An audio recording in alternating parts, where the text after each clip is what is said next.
A nossa oração, que Deus nos fale a cada momento, de modo muito especial e particular, quando estamos na sua casa, cultuando a Ele.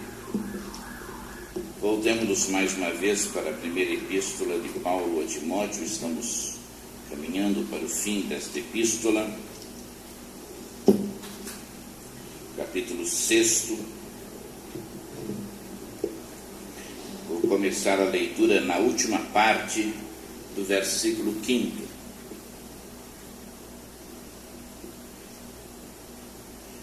1 Timóteo, capítulo 6, começando na última parte do versículo 5.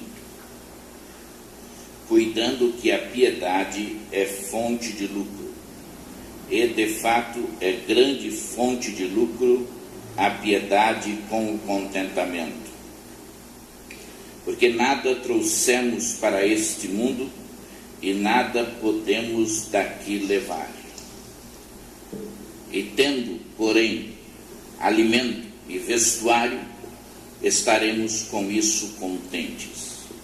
Mas os que querem tornar-se ricos caem em tentação e em laço e em muitas concupiscências loucas e nocivas, as quais submergem os homens na ruína e na perdição.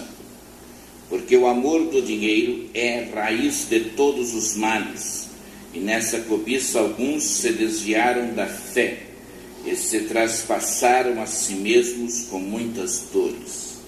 E ainda os versículos 17 a 19. Manda aos ricos deste mundo que não sejam altivos, nem ponham a sua esperança na incerteza das riquezas, mas em Deus, que nos concede abundantemente todas as coisas, para delas gozarmos, que pratiquem o bem, que se enriqueçam de boas obras, que sejam liberais e generosos, entesourando para si mesmos um bom fundamento para o futuro, para que possam alcançar a verdadeira vida. O texto fala sobre piedade, o texto fala sobre contentamento. Quando eu passo para o Sérgio, as quartas-feiras, ou terça, o sermão de domingo, eu lhe disse: vamos definir o que é piedade, vamos definir o que é contentamento, e depois vamos ver o que acontece quando temos os dois juntos. Em estudando o texto mais durante a semana, verifiquei que para uma compreensão melhor não dava para destacar o versículo 6, e era preciso, pelo menos numa primeira abordagem, inseri-lo no seu contexto mais amplo, que é esse que nós acabamos de ler na palavra de Deus. Ele começa no versículo 5, na parte que nós lemos, dizendo: cuidando que a piedade é fonte de lucro. Isto significa alguns suporem que, por intermédio da piedade, nós vamos auferir lucros materiais. E sem dúvida alguma, se isto já acontecia ao tempo de Paulo, certamente acontece agora. Nós estamos vendo sucessivas notícias trazidas na televisão, até, é verdade, de forma um tanto sensacionalista, mas nem por isso deixando de espelhar certa realidade. E isto não é só aqui que acontece, e nem é coisa só destes dias, de muitas pessoas que entendem que vão se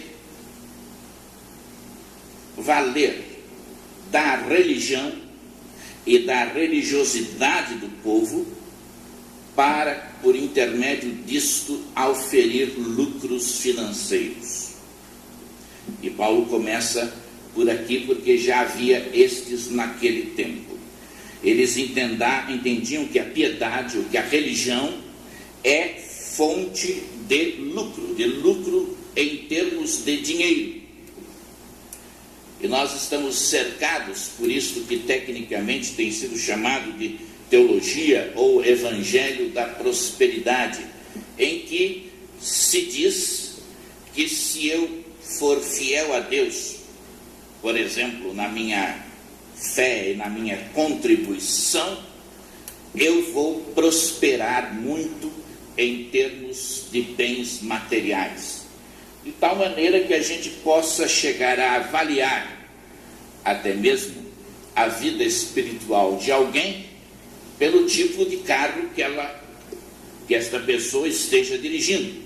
Quanto maior, quanto mais caro, quanto mais moderno, maior a evidência de que esta pessoa é piedosa, é religiosa. Nada mais longe daquilo que a palavra de Deus ensina. Neste texto, por exemplo, Paulo corrige este pensamento no versículo seguinte, mostrando qual deve ser a maneira correta de nós olharmos para a piedade.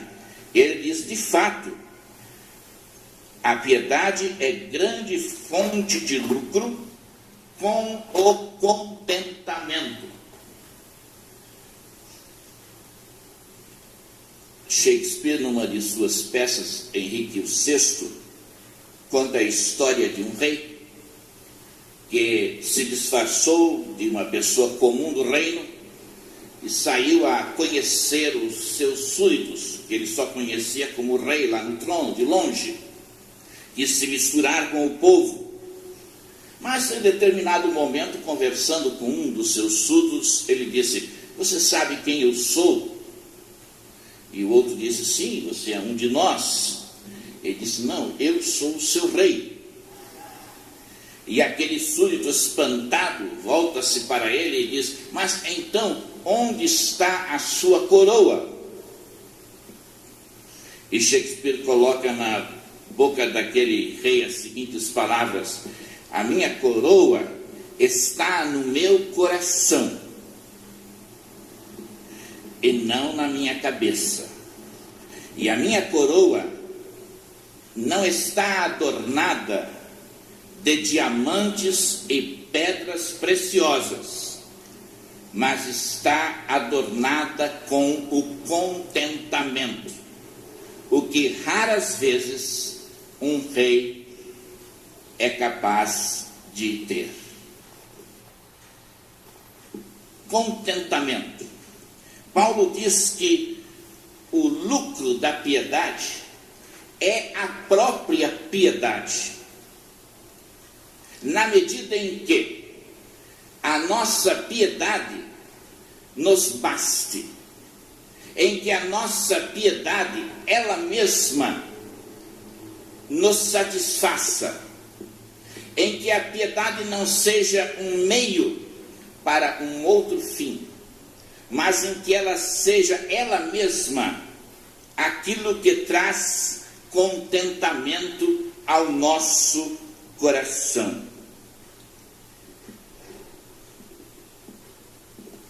Esta palavra contentamento era usada muito pelos filósofos estoicos, e o sentido que eles davam naturalmente não é aquele que Paulo prega quando usa esta palavra, mas a ideia deles era que nós devemos nos sentir autossuficientes em nós mesmos.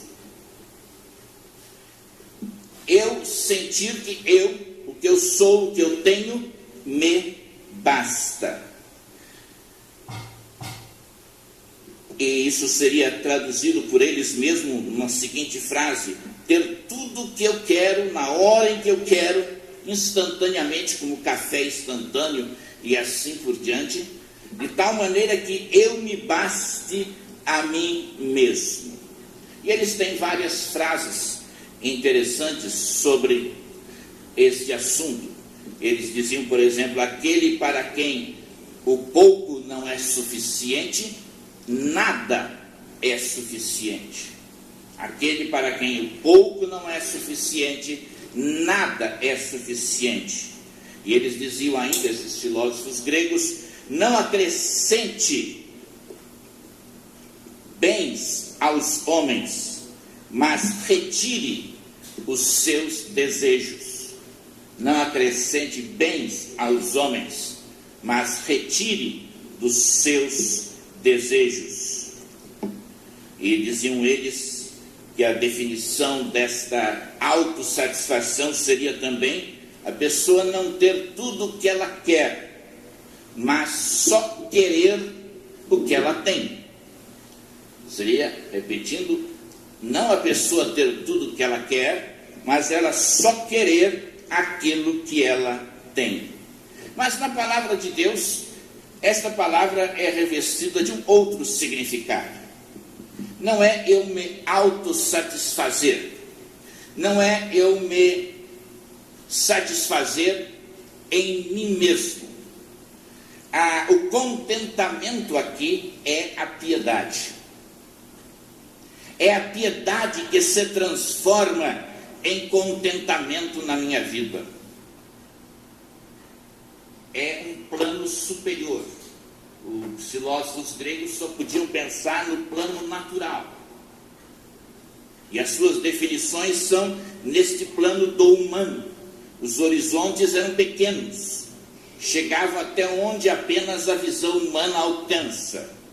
Mas Paulo transpõe este horizonte humano, entra na esfera do sobrenatural, do espiritual, e ele diz que o que deve ser contentamento, aquilo que deve satisfazer ao coração humano, não são as coisas,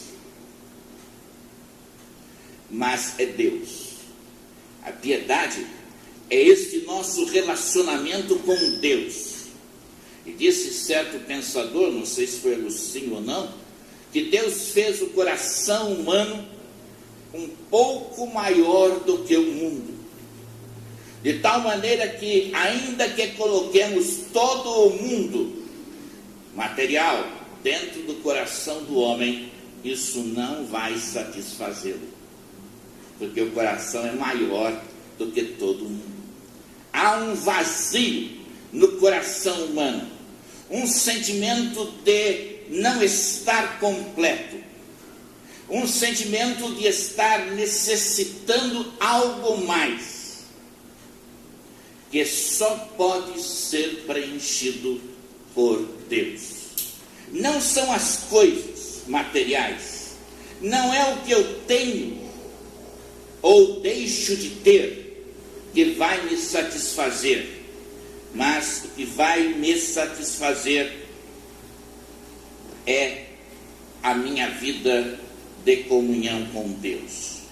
Paulo fala sobre isso em Filipenses capítulo 4, versículos 11 a 13.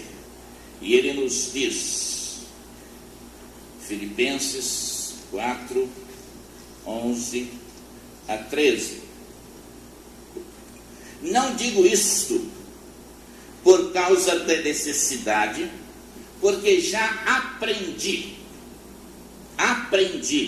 a contentar-me, a mesma palavra, contentamento, a contentar-me com as circunstâncias em que me encontre. Isto é, para que eu tenha contentamento, não é preciso que as circunstâncias em que eu me encontro mudem. O mais das vezes a gente pensa, eu vou ser um crente que está bem, que está satisfeito, que tem contentamento, se isso na minha vida mudar, aquilo mais mudar, e nós vamos nomeando tantas coisas que precisariam mudar nas nossas circunstâncias da vida. Paulo está dizendo, eu já aprendi a contentar-me com as circunstâncias em que eu me encontre. E notem a expressão, o verbo, aprendi. O contentamento é alguma coisa que nós devemos aprender. E é por isso que Paulo, escrevendo a Timóteo, está instruindo sobre este assunto para que as pessoas aprendam a viver uma vida contentes. Nós podemos aprender isto. E ele continua: não digo isto por causa de necessidade, porque já aprendi a contentar-me com as circunstâncias em que me encontre, sei passar falta e sei também ter abundância. Em toda maneira e em todas as coisas estou experimentado, tanto em ter fartura como em passar fome, tanto em ter abundância como em padecer necessidade. Aqui está alguém para quem estar contente não depende do que ele tem ou do que ele deixa de ter. Está numa outra esfera, porque diz ele: porque posso todas as coisas. Eu aprendi a viver em todo tipo de circunstâncias e estar contente naquele que me fortalece. E isto é piedade, ser fortalecido por Cristo. É esta vida piedosa em que Cristo fortalece o nosso homem interior. É quando isso acontece, é quando aprendemos a viver assim, que então não nos importam as circunstâncias. Elas não nos podem tornar contentes, mas elas também não podem nos privar do nosso contentamento. Porque temos a piedade, e a piedade em si mesma é fonte de lucro. O termos Deus como aquele que nos satisfaz, nos basta. Quando nós aceitamos a Cristo, Cristo é a porta. Nós entramos por esta porta que é Cristo, a porta da salvação. Depois da porta existe um caminho, e Cristo é este caminho. Nós andamos com Cristo, nós andamos em Cristo. Cristo é o caminho. Mas um caminho leva a algum lugar. E para onde me leva este caminho? No qual eu entrei pela porta que é Cristo, e este caminho que é o próprio Cristo. Este caminho nos leva a Deus. Eu sou o caminho, a verdade e a vida. Ninguém vem ao Pai.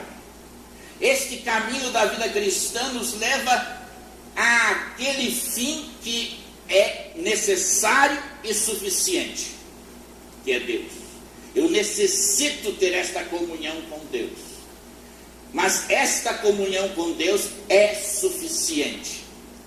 Tendo-a, eu estou contente, eu estou satisfeito, a despeito de toda e qualquer circunstância em que eu esteja vivendo.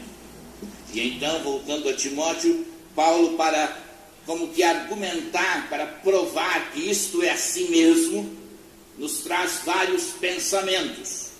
Ele diz: porque nada trouxemos para este mundo e nada podemos daqui levar. Quando um nenê nasce, ele não tem nada, nem fraldinha. Ele nasce sem ter nada. E quando uma pessoa é enterrada, às vezes é envolvida num manto mortuário que não tem bolso. Ela sai sem nada. Certo jovem conversava com um pastor e disse a ele: o senhor não conheceu meu tio? Meu tio era milionário, morreu milionário. Ele disse: não, seu tio não morreu milionário. É porque o senhor não conhecia meu tio? Meu tio morreu com milhões. Ele levou esses milhões com ele? Ah, eu entendo o que o senhor quer dizer. Todos nascem sem nada e morrem sem nada. Não levamos nada.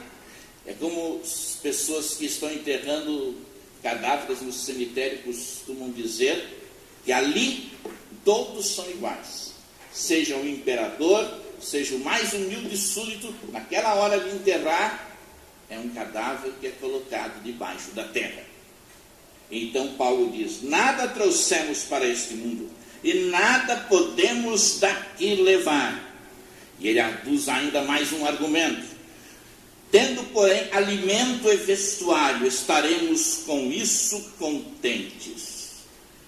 Lá no Sermão da Montanha, Jesus nos disse que Deus há de nos prover o suficiente para nós vivermos. E Paulo diz: tendo nós com que nos vestirmos, tendo nós com que nos alimentarmos, tendo essas necessidades primárias satisfeitas, com isso, diz ele, estamos contentes. E ele continua argumentando por que o contentamento está na piedade. E ele diz: os que querem tornar-se ricos, os que têm uma ambição muito grande por serem ricos, caem em tentação. Como nós somos bombardeados por tentações para nos tornarmos ricos, não é? Estamos aí com esta CPI do orçamento. Aparentemente, alguns daqueles homens caíram nessa tentação e não souberam nem mesmo pôr limites, e foram cada vez seguindo um caminho mais intenso de maldade. Caem em tentação. Quando a gente é rico, todos nós, cada um na sua escala, somos tentados. A gente ouve na televisão de um novo carro, vê um novo vestido, vê uma nova moda, vê isto, vê aquilo, e às vezes até são coisas que nós não precisaríamos ter, mas a tentação é muito grande. Em laço, esta ambição pela riqueza pode ser um laço que nos derrube, e em muitas concupiscências loucas e nocivas, as quais submergem os homens na ruína e na perdição. Muita gente, por causa do progresso financeiro, abandona Deus.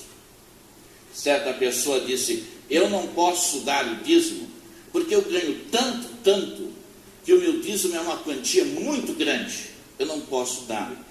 E o pastor teria respondido: então vamos orar para que você ganhe menos. Ganhe de tal maneira que você ache que dar o dízimo não é uma quantia tão grande. Às vezes a pessoa é um ótimo crente, dizimista e tudo quando é pobre. Quando ela melhora na vida, a ambição a leva à ruína e à perdição. E Paulo continua argumentando nesta linha, nesta tese que ele está apresentando: porque o amor do dinheiro é raiz de todos os males, e nessa cobiça alguns se desviaram da fé e se traspassaram a si mesmos com muitas dores. Ele nos diz que não é o dinheiro que é o problema. O dinheiro é neutro. O problema é o amor, o desejo do dinheiro. Este é que é o problema. E a tradução aqui está correta. Na outra versão diz: é a raiz de todos os males. Aqui diz: é raiz. Há outras raízes para os males, que não apenas o amor ao dinheiro. Mas o amor ao dinheiro é uma das raízes de todos os males. É interessante que ele usa a palavra raiz. Já experimentaram no seu jardim, na sua horta, em algum lugar, quando nascem algumas ervas que não deveriam estar lá, ervas daninhas, usando para linguajar bíblico, e a pessoa vai lá e arranca um, arranca outro, mas a raiz fica lá. Daí alguns dias elas cresceram todas de novo. Esse é o problema com o dinheiro. Ele está lá dentro. A gente não vê geralmente a raiz das árvores e das plantas. Ele está lá dentro e é difícil tirar esta raiz de dentro de nós. E diz aqui: e nessa cobiça alguns se desviaram da fé.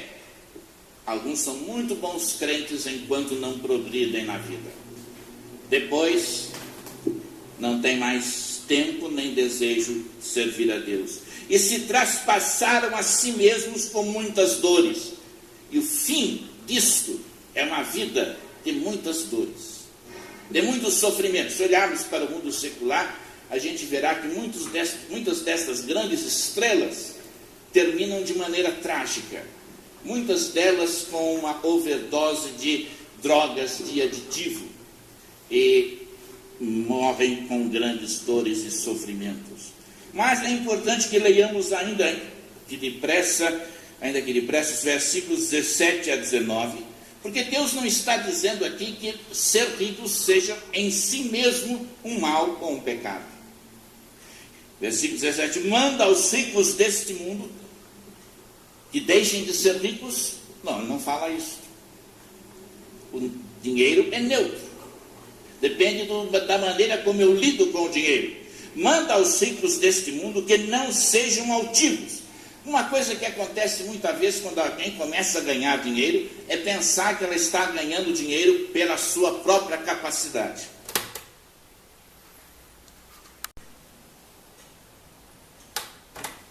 Esquecendo que, se ela tem alguma capacidade nessa área, foi Deus quem deu a ela.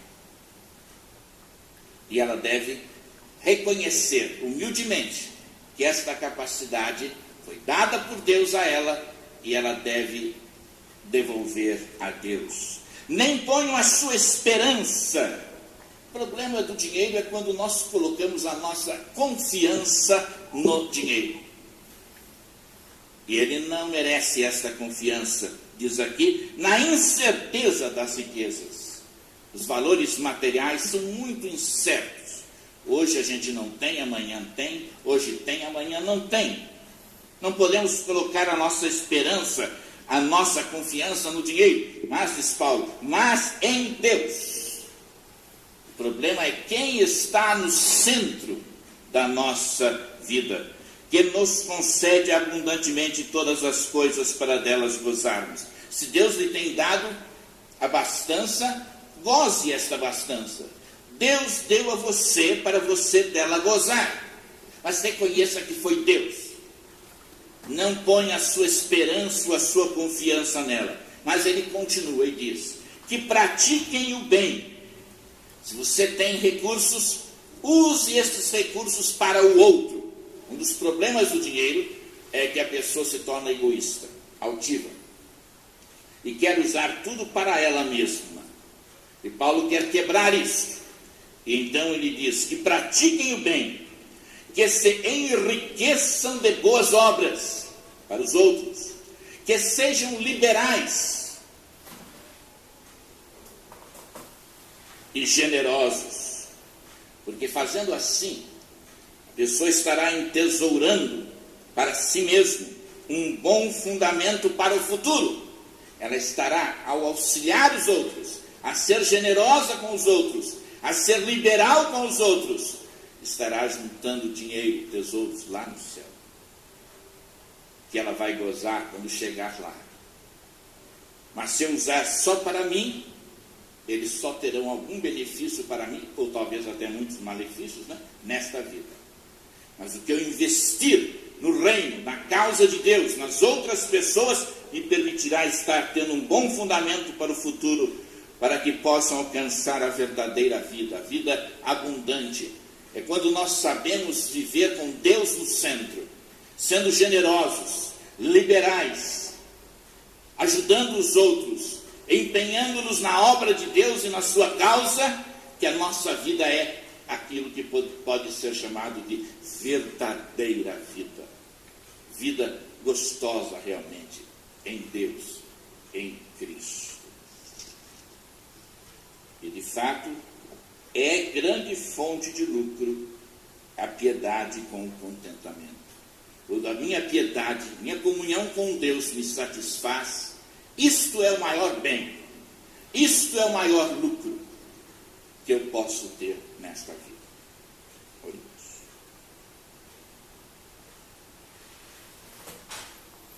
Agradecemos, Senhor Deus, pela Tua palavra, que nos norteia de maneira tão clara, para que saibamos como viver nesta vida. Sejamos obedientes a ela e desfrutemos assim daquela comunhão contigo que nos basta. Por Cristo.